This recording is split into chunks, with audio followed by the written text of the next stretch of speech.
Hi అందరికీ. ఈ plant అంటే నాకు మస్తు ఇష్టం. ఒక 7 మంత్స్ బ్యాక్ అనుకుంటా నేను నా పీజీ ఎగ్జామ్ రాయడానికి కోసం వెళ్ళి ఎగ్జామ్ సెంటర్‌లో ఈ ప్లాంట్ ఉంటే చిన్న కొమ్మని తెచ్చుకున్నాను.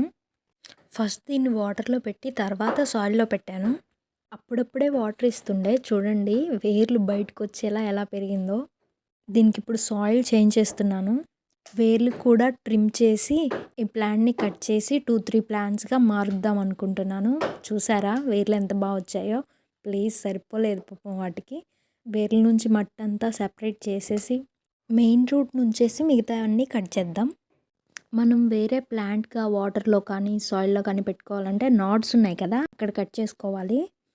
ఆ నాడ్ ఉండేలా చూసుకోవాలి. అప్పుడక్కడ కొత్త వేరు స్టార్ట్ అవుతుంది. నేను వీటిని వాటర్‌లో పెడదామని చెప్పేసి కట్ చేశాను. ఇప్పుడు దీంట్లో ఫ్రెష్‌గా సాయిల్ తీసుకున్నాను. దాంట్లో మన మెయిన్ ప్లాంట్ పెట్టాను. వీక్లీ 2, 3 టైమ్స్ వాటర్ ఇస్తే సరిపోతుంది. టూ మచ్ సన్‌లైట్ కూడా అవసరం లేదు. అసలు సన్‌లైట్ లేకపోయినా కూడా పెరుగుద్దంట. ఇంకా మిగిలిన స్టెమ్స్ ఉన్నాయి కదా! వాటిని నేను కొన్ని వాటర్‌లో పెడతాను. కొన్ని సాయిల్‌లో పెడతాను. మిగతావి నెక్స్ట్ వీడియోలో అప్లోడ్ చేస్తాను guys. Thank you for watching.